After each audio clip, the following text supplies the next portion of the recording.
homeopata, psiquiatra, bom dia. Bom dia, Eduardo, Fernanda, ouvintes, internautas.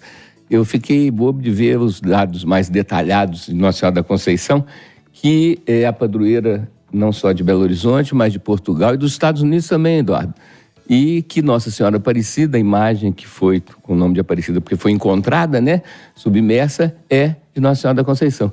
Então, fiquei assim impressionado com a abrangência, né? Então, todas as Nossas Senhoras de Fátima, da Piedade, tem a ver, então, com esse arquétipo que a gente chama, né, que é a origem da coisa, Nossa Senhora da Conceição. Então, homenagem a ela e a todas as suas obras, né, Eduardo? Quantos são os devotos de Nossa Senhora da Conceição? Doutora Luísa, é a história de alguém que veio de baixo, muito de baixo, chegou lá, doutorando com chance de vir a estudar brevemente em Harvard. E o que é melhor, quer ser uma cientista brasileira. Queira Deus que tenha estímulo para isso. Tomara, né? E a gente não deixa de falar sempre, Eduardo, que o esforço é algo sempre recompensado, né? A questão da batalha, do empenho, da dedicação. E a pessoa, às vezes, não tem condições originalmente boas, ou seja, não nasce num ambiente fértil, né? Mas através do esforço, através da batalha, através da dedicação, é possível ver essa transcendência e ir mudando de quanto, e mudando de etapa, mudando de andar, mudando de nível, né? Isso daí mostra que é possível, mesmo começando com condições difíceis, né? Eu queria voltar um pouquinho para polemizar, Eduardo, sobre a questão de Nossa Senhora, quando fala concepção, né? É a questão que tem a ver com a origem, né? E como é que a gente pode pensar em uma mulher que tem uma gravidez e gera um filho sem ter tido uma relação sexual, né? Você olha e fala assim, isso aí tem um negócio meio chutado aí, como é que pode, né? É filha de quem, né? E você acredita, Eduardo, que foi notícia recente, uma fêmea de tubarão que estava em cativeiro há 3 anos tem um filhote, tem um tubarãozinho, que é uma autofecundação, uma coisa que não se entende direito por que acontece, é uma raridade, mas a fêmea, sem o macho por perto, há mais de 3 anos, conseguiu, então, ter um filho. Então, nesse caso aí, essa difícil explicação sobre como que Nossa Senhora pode ter tido o menino Jesus sem ter tido uma relação sexual, tem coisas, como dizia o Shakespeare lá, né, o inglês, existe muito mais coisa entre o céu e a terra do que imagina a nossa vã filosofia. Então, por isso que a gente explica pela lógica, mas tem coisas que fogem à lógica, né, Eduardo? Bom dia, bancada do Rádio Vivo. Eu também sou assim. Falo o tempo todo com o rádio, com a TV, falo com os cães, peço desculpa, mesmo que não me respondam, né? Ou seja, ela gosta de companhia, ela gosta de sentir que tem mais alguém ali com ela acompanhando. Eu falava com o meu carro, viu, Maria Cristina? Andava muito de carro sozinha, coloquei um nome no meu carro para não me sentir tão doida, porque eu personifiquei o veículo e eu conversava o tempo todo com o meu moranguinho, né? Isso é comum, né, doutor? Comum, saudável e acrescentante, né? Em carro eu até tinha essa linha de raciocínio, falava com a minha mulher, a Maria, para mim carro é gente, né? Porque conversa comigo, me dá o toque que vai estragar, antes de estragar, ele já dá um anúnciozinho, né? Então essa questão de você interagir, antigamente falava, não fala sozinho não, que é coisa de doido. E quando você fala, Fernanda, é interessante porque a palavra pensada, ela é muito rápida. E aí, William, você não consegue assimilar tudo que você pensou. Quando você mecanicamente fala, é muito mais lenta, muito mais devagar e dá para você prestar atenção. Então, a reflexão feita falando alto consigo mesmo, né? Em vez de só pensar, ela te dá mais nitidez, te dá mais clareza do que só pensar. Quando a gente pensa, chega no final e fala assim, pensei um tanto de coisa, o que? Você, não sei direito não. Agora, ao falar, o ato mecânico de falar, ele é tão lento, ele é tão devagar que dá para você assimilar e você acrescenta isso, então, né, numa linha de pensamento mais avançada que você tira conclusões que antes você não tinha. E sobre essa questão do esforço, né, o que acontece? O ser humano é um ser dual por natureza. Somos matéria e energia, corpo e espírito, adulto em umas coisas, infantis em outras. Daí surge o vazio existencial, o vazio da alma, que a psiquiatria chama, então, de angústia primordial, que é uma coisa que tem a ver com a consciência, que não é só consciência de si mesmo, consciência do próprio pensamento, gente, mas é consciência do futuro, do envelhecimento, das perdas e da morte no final. Então, por isso que chama primordial, uma angústia que vem lá de trás. E a nossa luta interna é com quem? Conosco mesmo, né? De um lado está o eu, que é a nossa parte mais evoluída, mais sábia, que tem um conhecimento mais amplo, que pensa não só no aqui e agora, mas no futuro inclusive. E a outra parte que é o ego, que é a nossa parte instintiva, animal que vem então, Eduardo, do automático. Todo o processo inconsciente é desse automático. E o lado do ego, que é o lado infantil, instintivo e animal, ele só quer saber de comer, curtir, descansar, reclamar, enrolar e apelar. Então a nossa base é muito limitada, né? Então o que a gente faz? A gente vai treinar a criança através dos valores éticos, valores morais, valores espirituais e valores de esforço, né? Os valores são fundamentais e é fundamental o processo de ensinar a criança para ela assimilar isso, Fernanda.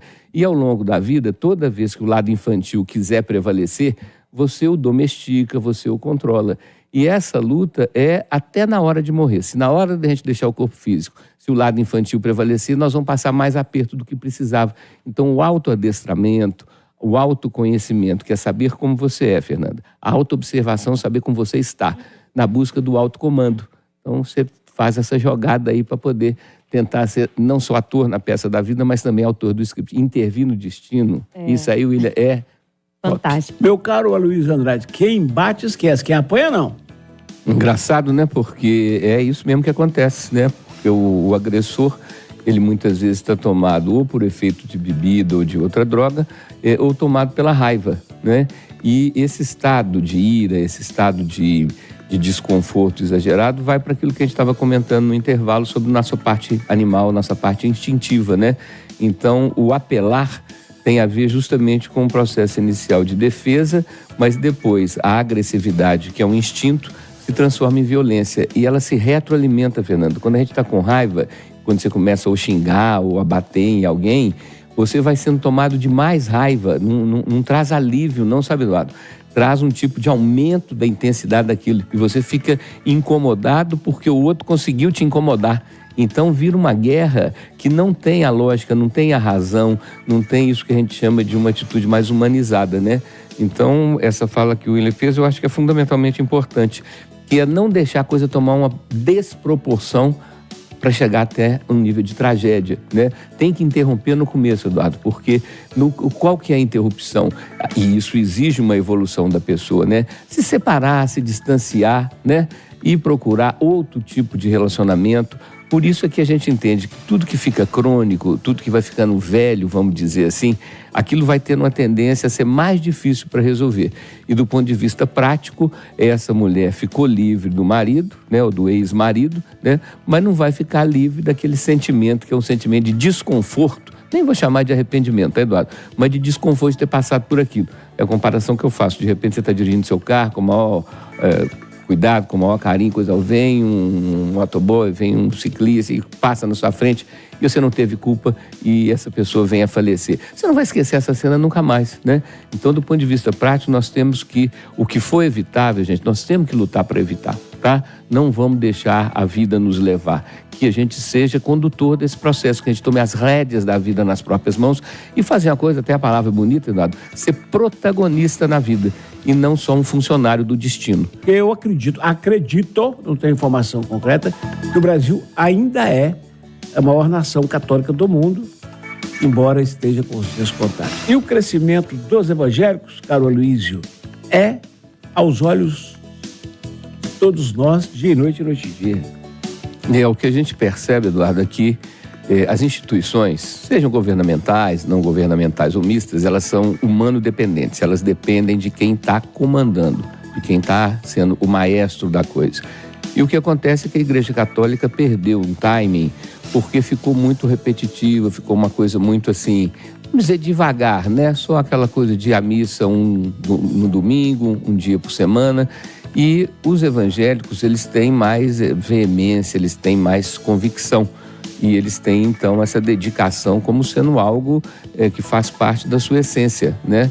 E o problema da Igreja Católica, no meu entendimento, é que faltam padres mais carismáticos, né? O número de padres que a gente tem é proporcionalmente pequeno. E para você ser um pastor, basta você fazer um curso, você não tem que não casar, você não tem que ter um tipo de escravidão a determinadas regras. Então é uma coisa tem mais autonomia e com mais autonomia, mais criatividade. Com mais criatividade você pode e consegue fazer. Então, William, a atração de mais gente, porque quando se fala nas pessoas do ponto de vista religioso como um rebanho, é isso mesmo. O que é o rebanho? O rebanho tem que ter um pastor. E esse pastor tem que estar animado, esse pastor tem que estar disposto, esse pastor tem que estar mostrando entusiasmo por aquilo. E realmente nós temos que concordar que, apesar de certos radicalismos, os evangélicos têm um tipo de veemência, um tipo de firmeza na sua crença, que é uma coisa muito importante. Porque se não vermos a vida do ponto de vista espiritual, não necessariamente religioso, mas espiritual, o que é então, Fernanda, ver a vida do ponto de vista espiritual? É acreditar que a vida é muito mais do que comer e defecar, beber água, urinar, trabalhar e pagar conta, nascer, envelhecer, criar filho e morrer, né? Então, a atitude espiritualizada diante da vida é você acreditar que a vida é muito mais, mesmo que você não consiga descrever o que é, tá, William? Mas é muito mais como? Eu falei assim, não sei porque eu não tenho alcance para perceber. E quando me perguntam, e se não tiver nada depois, sabe o que eu falo, Eduardo? Eu não vou nem ficar sabendo.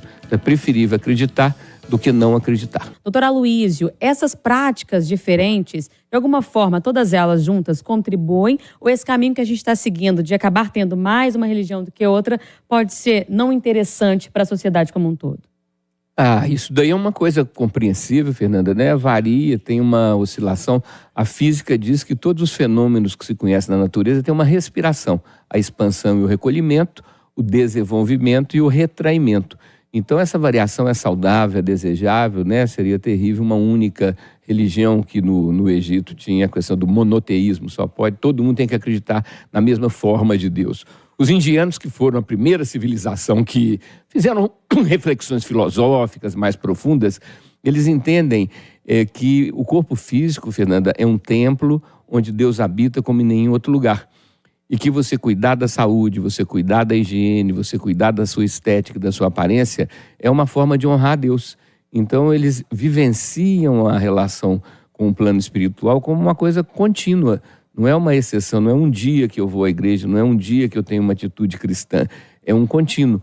Então, essa atitude diante da vida, essa maneira de você funcionar, ela, lógico que ela gera atração de algumas coisas e rejeição a outras. Ou seja, quando você tem um padrão vibracional, quando você tem uma energia, quando você tem, vamos chamar aí uma aura, que seja uma aura mais equilibrada, uma aura mais bem resolvida, mais feliz. Eu observei isso ontem, né, a véspera do feriado. Eu sou a favor de alguns feriados, porque o astral das pessoas, William, melhora. Né? Eu estava vendo o trânsito, ontem estava horrível, tinha carro demais na rua, tinha gente demais circulando, mas a maioria das pessoas que eu pude reparar no rosto estava com a cara de quem estava feliz naquele momento, que estava se sentindo bem, que estava com uma perspectiva, porque a felicidade não é só o que você está vivendo, é o que você também está com a perspectiva de vir a viver. O nome dela é Ingrid Andrade. Ela utilizou as redes sociais para se explicar. Isso porque ela acabou publicando um vídeo íntimo, por engano, e ela foi explicar o que tinha acontecido. Colocou no Instagram. Ela respondeu assim, gente, eu realmente costumo mandar vários nudes para o meu marido, que é o prefeito Rui Fernandes do PTB. Ainda mais quando ele não está em casa. Ele gosta de me pedir fotos. Eu acho isso normal e a gente tem essa troca, então, de mensagens. E aí, uma delas escapuliu não só para o marido, mas para todo mundo. O vídeo ficou um tempo, né? E depois que ela percebeu, claro, retirou o vídeo do ar. Ô, doutora Luiz, o senhor que já foi vereador em Riacima e poderá ser normalmente quando quiser, porque tem voto para isso. Imagina-se trabalhando e a dona esposa mandando fotos sensuais, dizendo, amor, vai pra casa e larga esse povo, é isso? A eleição já que passou. Foco, não é? Quer dizer, uma coisa é o lazer, é o prazer, outra coisa é o trabalho, é a batalha, né? E quando você mistura os dois, fica confuso, né, Eduardo? Você tem que separar a hora do trabalho e a hora do lazer, né? Agora, pelo tamanho dos lábios dela, ela tá pondo silicone até nos beijos, viu? Vamos ver se o tempo não dirá se quer com o dinheiro dela ou nosso.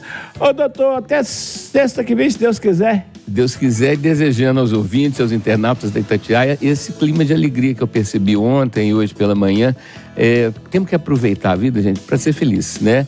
Não ser feliz de uma forma exagerada, inadequada, mas a gente tem que dar uma forçada de barra, senão a gente fica vendo a vida só como ela é, né? Com essa limitação, tudo que vai acontecer o que no final, Eduardo? Vamos acabar morrendo mesmo. Então, enquanto a gente está com saúde, enquanto a gente está com um bom astral, vamos fazer um compartilhamento disso, né? Eu estava vendo no texto dizendo que as pessoas que se cumprimentam na rua sem se conhecerem ficam mais felizes.